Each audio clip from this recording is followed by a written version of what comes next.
All right, welcome back. In today's video, we're talking about complex numbers, and we'll also get into Euler's formula. Okay, so recall that any real number squared is going to be positive. So if I want the square of something to be negative, I'm going to have to construct a new kind of number. And in this case, we have the constant I, which you've probably seen before, and I is defined as being the square root of -1, or I squared is equal to -1. That's a definition, and we make that because if we don't make that definition, then no number squared is negative. Okay? And so out of this, complex numbers arise. Complex numbers are of the form a plus bi, where a and b are both real numbers, and I is just I right over here. We'll also call I the imaginary unit. And for any complex number, the real part of that complex number is a, and the imaginary part is b. And don't be confused, the imaginary part is not bi, it's just b. So here I have 5 examples of complex numbers. Here we have 3 plus 4i, so the real part is 3, the imaginary part is 4. Here, the real part is 2, and the imaginary part is -2. 19i is what we would call a purely imaginary complex number because the real part is 0 and the imaginary part is non-zero. So it's just 0 plus 19i. Here, -6, which is a real number, is -6 plus 0i. So the real part is -6 and the imaginary part is 0. And 0 is 0 plus 0i. And you'll notice from -6 and 0, this indicates real numbers, all real numbers in fact, are included within the set of all complex numbers, because all real numbers could just be written as whatever real number they are plus 0i. So complex numbers are a much broader set of numbers. All right, so we can do pretty simple arithmetic with complex numbers. If I add them together, I just add the corresponding real parts of the two complex numbers and the imaginary parts of the complex numbers. So if I have a plus bi, and to that I'm adding another complex number c plus di, then the real part of the sum is a plus c, which I have in red, and the imaginary part is b plus d, which I have in blue. I can also scale complex numbers, so if I have a scalar k and this complex number, then I just distribute it to the real and imaginary parts. All right, so here's an example.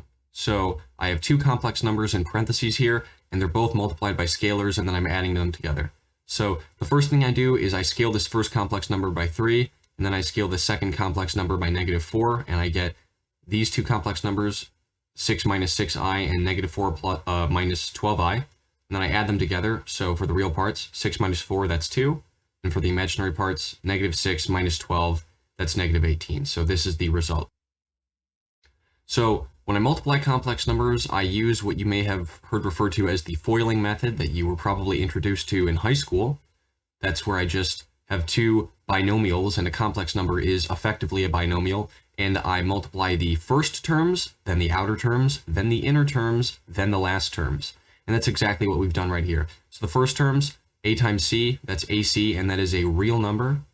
Then I add the outer terms, a times di, and that is this second term, and that is an imaginary term because it has an I. Then I add the inner terms, bi times c, that's bci, also an imaginary term. And finally, the last terms, bi times di, that's actually a real term because b and d just make bd, and if I multiply both of these i's together, I get -1 by the definition of I. So actually, we have 2 real terms, AC and -BD, and 2 imaginary terms, ADI and BCI. After I find this product, the real part is AC minus BD, and the imaginary part is AD plus BC. So here's an example. I'm just going to FOIL this out. So 3 times 2 is 6, first terms. Okay, outer terms, 3 times 4i is 12i. Then -i times 2 is -2i, and -i times 4i is 4. And I add the real terms, 6 plus 4 is 10, and the imaginary terms now, 12i minus 2i is 10i, and that is the product. All right, so for every complex number, which are often referred to as z if we're just talking about an arbitrary complex number, w is also a letter that's used, okay, and that's of the form a plus bi. Then there's a special related complex number called its conjugate, which I might write as z bar. Okay, that's what this notation would be read as. And that is the same as z, except the sign on the imaginary part is reversed. So if z is a plus bi, then the conjugate of z is a minus bi. And the conjugate defines a pretty special property. If I take the product of a complex number and its conjugate, then I get a difference of squares, because again, think of complex numbers as binomials. Okay, if I had two binomials of the form a plus b and a minus b, and I multiplied them by one another, then we would have a difference of squares, which would be a squared minus b squared. But since we're talking about complex numbers here, it's not a squared minus b squared, it's a squared minus bi squared. Okay, where again, a plus bi and a minus bi are the two binomials, so to speak. So from that, we get a squared plus b squared as the result, because the I squared becomes a -1, but we're already subtracting, so this actually turns into addition. And so instead of a difference of squares, when we multiply a complex number by its conjugate, we actually get a sum of the squares of the real and imaginary parts of that number, z. So z, which is a plus bi, multiplied by its conjugate, is equal to a squared plus b squared. And you'll also notice that I'm multiplying two complex numbers that don't necessarily have imaginary parts that are equal to 0, but the result is a purely real number, okay? There are no i's in this result, so a complex number multiplied by its conjugate is always purely real. So here's an example.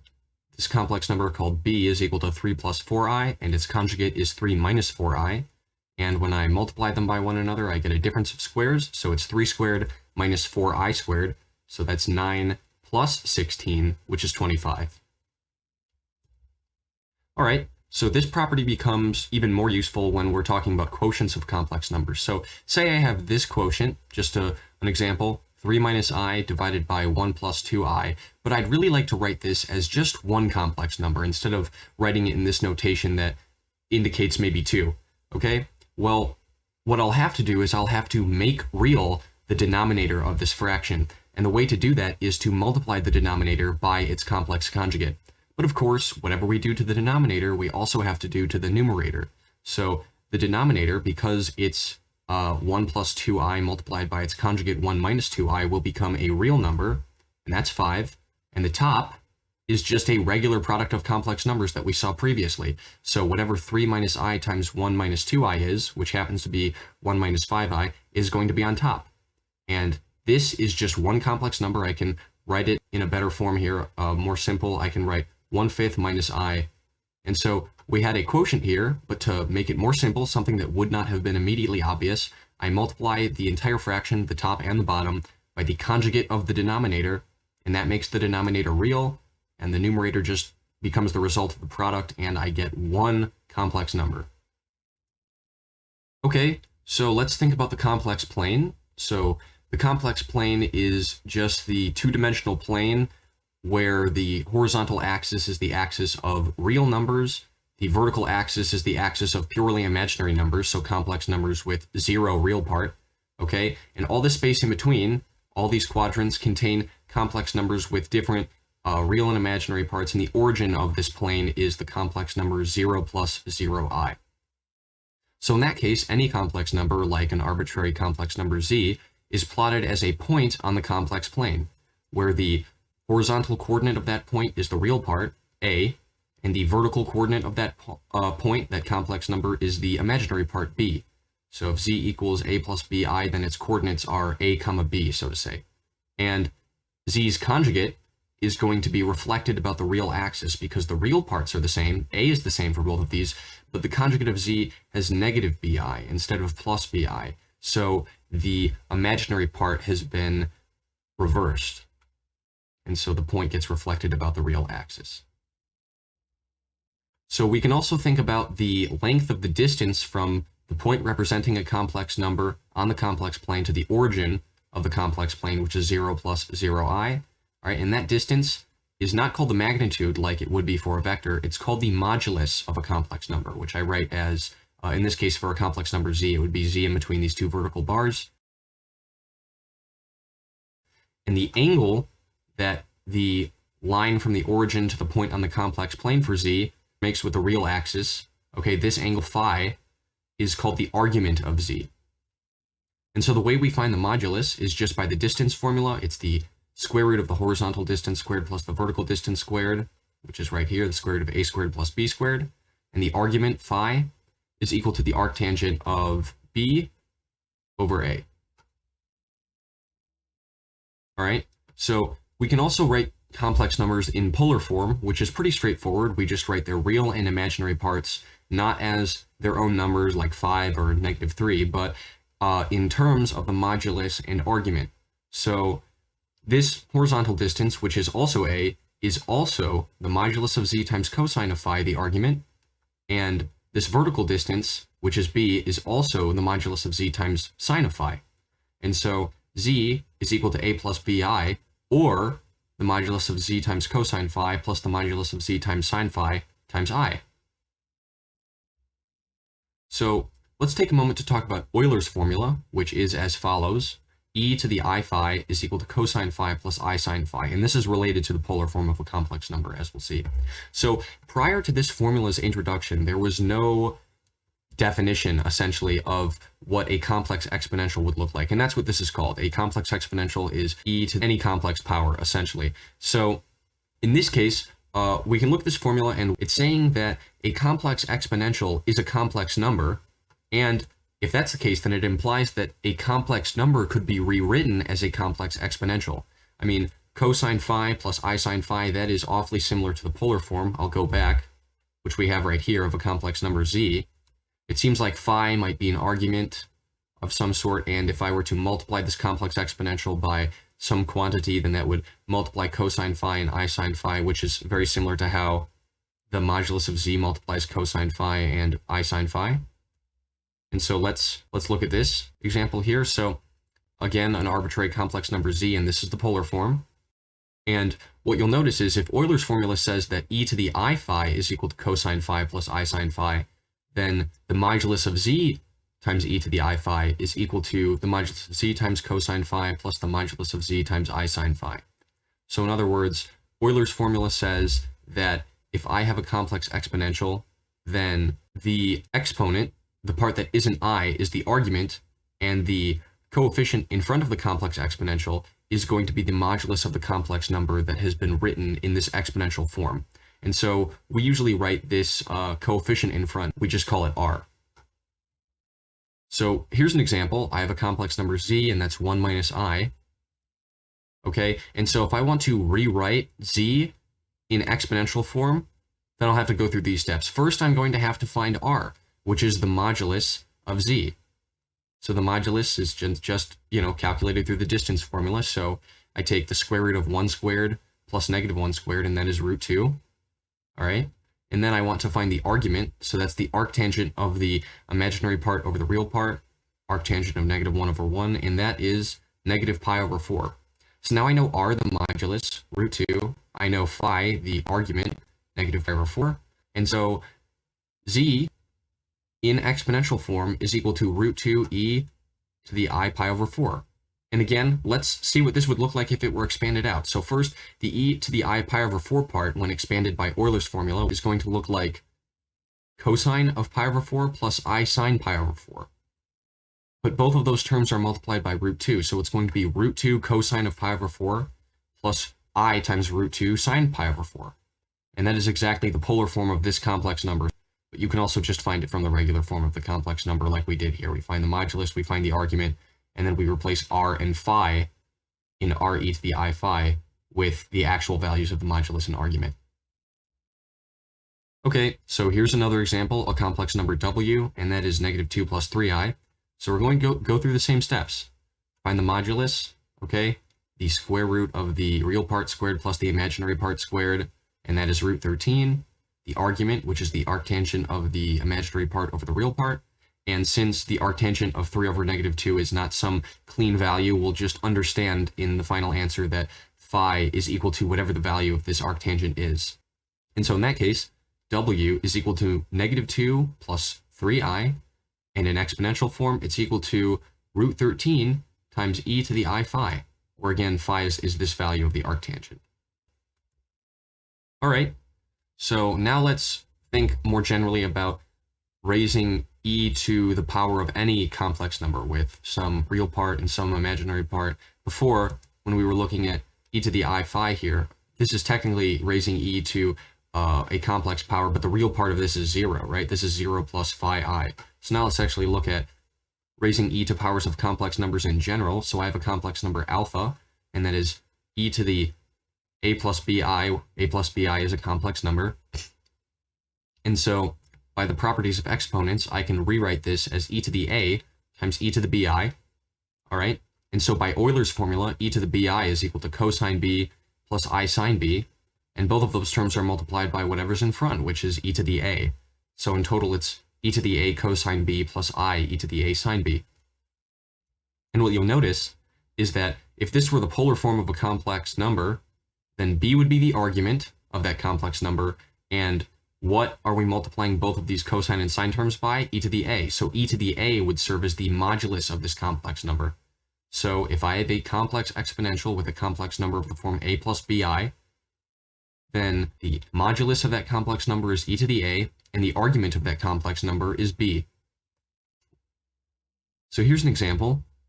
I have a complex number which is e to the 1 plus pi over 3 times I. And so first thing I'm going to do is split up that exponential into e to the 1, or just e, times e to the pi over 3 times I. All right?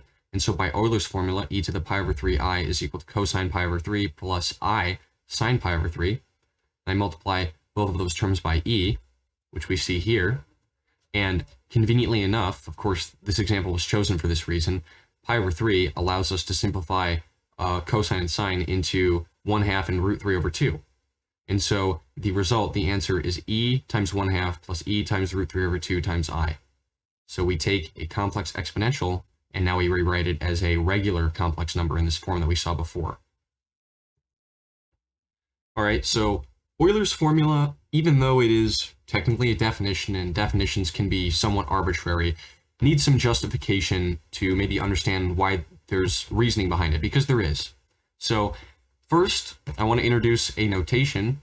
So if we have e to the x, right, that's just an exponential, but we can also think of e to the x, or the exponential of x, as it's sometimes called, as a function of x. I mean, that is what e to the x is, but if I'm thinking about the infinite series representation of e to the x, and you also see the infinite series of cosine and sine, okay, then we're talking about an infinitely long polynomial. And so we might not think of that intuitively as being e to the power of x. And so another notation is just to write exp of x.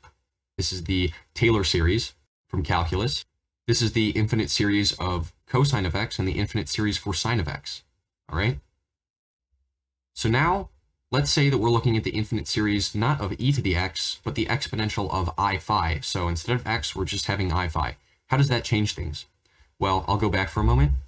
The infinite series was originally 1 plus x plus 1 over 2 factorial x squared plus 1 over 3 factorial x cubed plus 1 over 4 factorial x to the 4th, and so on. You know, we just increment the factorial and the exponent for every term. So in this case, instead of 1 plus x plus 1 over 2 factorial x squared, we have 1 plus I phi minus 1 over 2 factorial phi squared. And where did we get this subtraction from? Well, this was originally 1 over 2 factorial times phi I squared, but the I squared became a negative 1.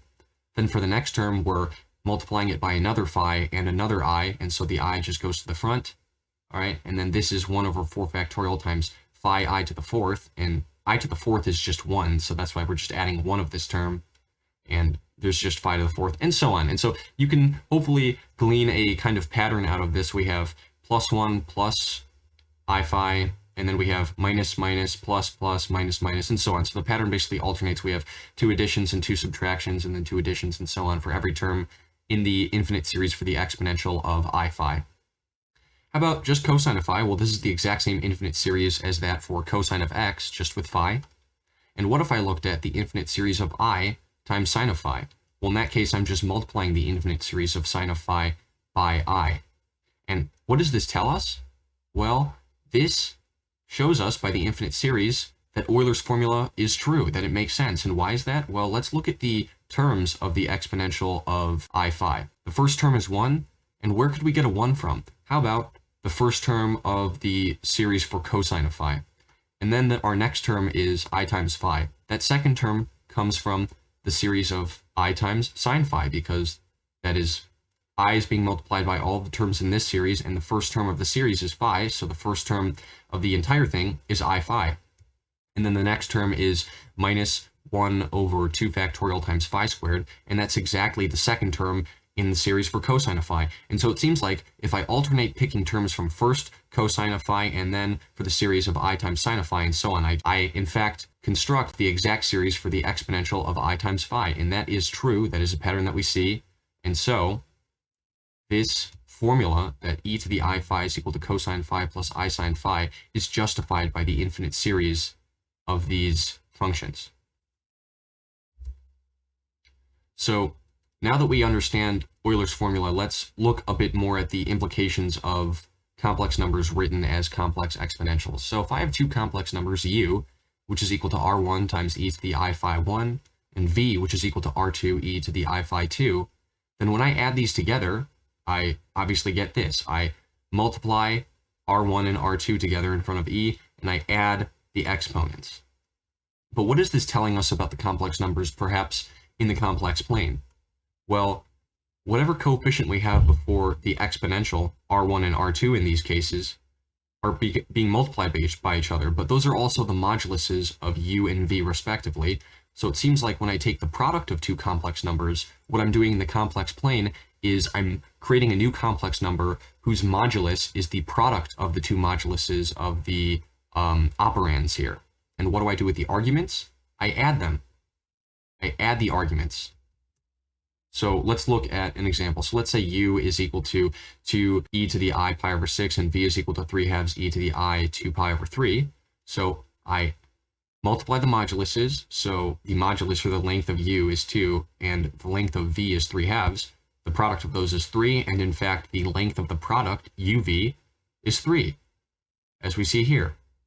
How about the arguments? Well, I am adding the arguments. Look at the angle of the blue arrow and the angle of the green arrow, and hopefully you can put together visually that the angle of the cyan arrow is the sum of those two, but we can also look at the formulas of these. So the argument of u is pi over 6, the argument of v is 2 pi over 3, which is 4 pi over 6, and the argument of their product is 5 pi over 6, which is exactly the sum of those two. Okay, so now we're going to talk about powers and roots of complex numbers. So here's an example. I have a complex number z that's 1 minus root 3 times I, and I want to find what z to the fifth is. So what would be really useful is to convert this complex number to a form where raising it to a power is just simple and straightforward. How about the exponential form? So let's do that. Let's first convert it to the exponential form. So I find the modulus, that is the square root of the real part squared plus the imaginary part squared, and that's 2. Then phi, the argument, is the arctangent of the imaginary part over the real part. That's negative pi over 3. And so I put those two together and I get the exponential form, which is 2e to the negative pi over 3 times I. All right, and so now that I know the exponential form of z, I'm going to raise it to the fifth power. So z to the fifth is 2 to the fifth times e to the 5 times negative pi over 3i. And now I can write this in polar form, or expand this exponential by Euler's formula, if you will. And so 2 to the fifth is 10, so both of these terms are multiplied by 10. And I have this cosine and this sine, and it happens to reduce to 5 plus 5 times root 3i.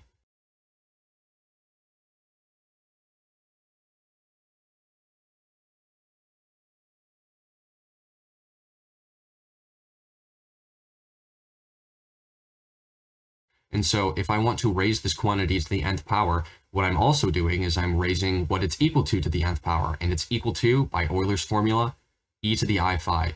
E to the I phi to the nth power, this is equal to e to the I n phi, just by simple exponent properties. And now by Euler's formula, I rewrite this as a more standard complex number, and that is cosine of n phi plus I times sine of n phi.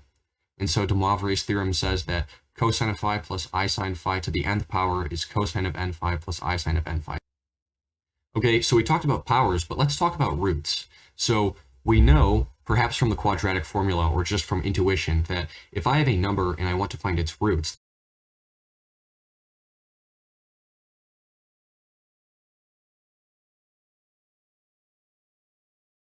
but I also have complex roots to worry about. In fact, if I'm taking the nth root, then I have n complex roots, which include the real roots of that number that I'm taking the nth root of, and we'll see that in a moment.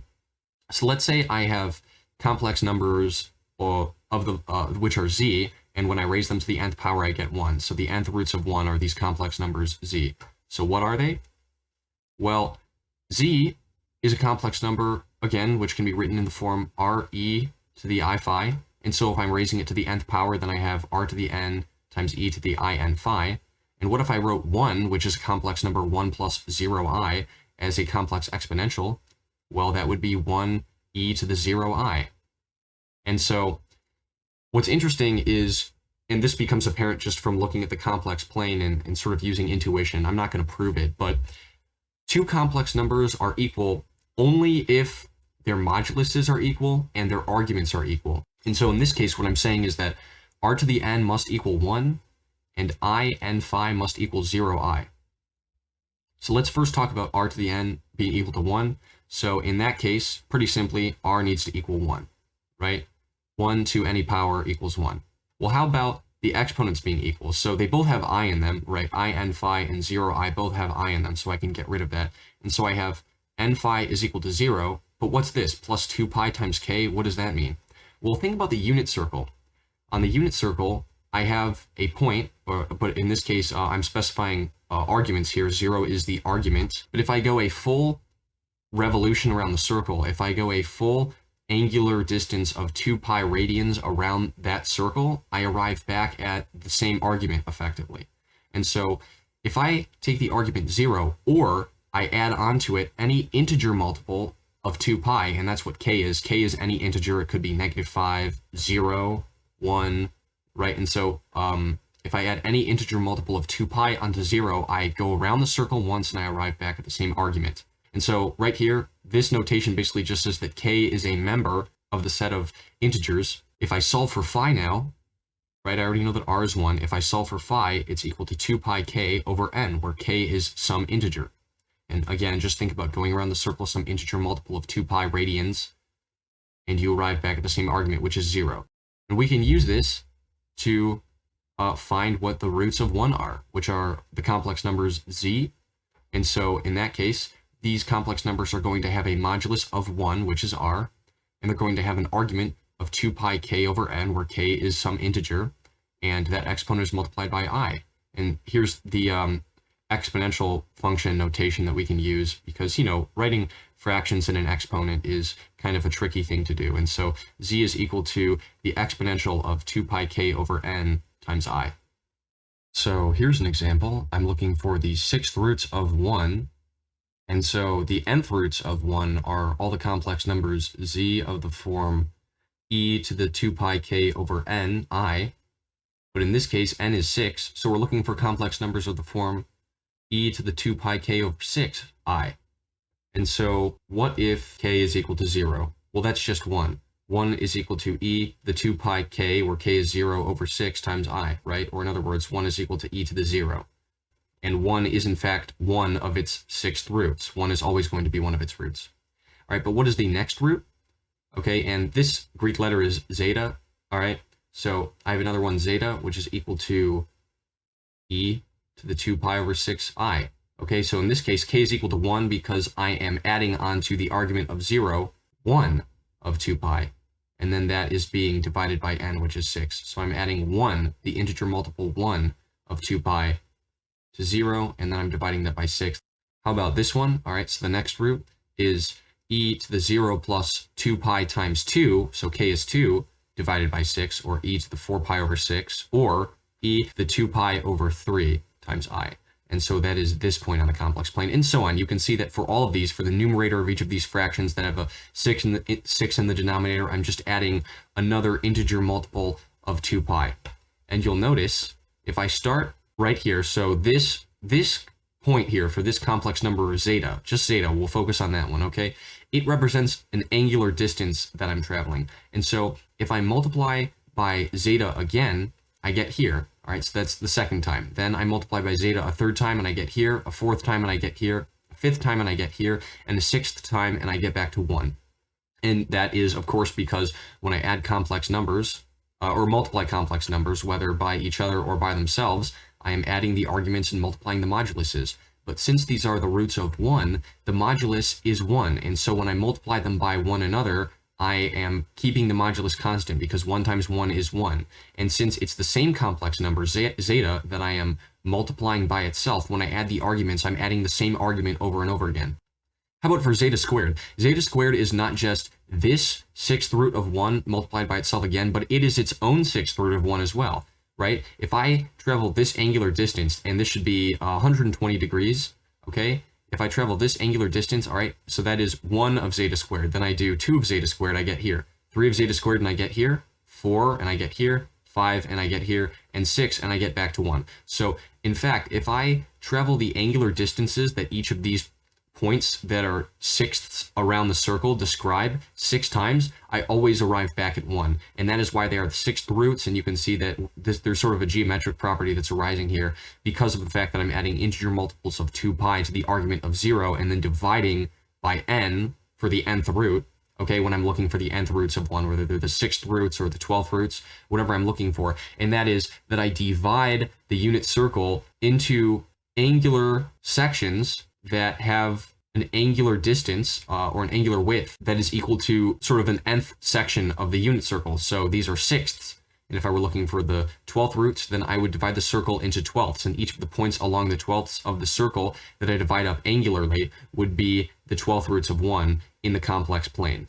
All right, well, that is it. I appreciate you watching this video and expect another one soon.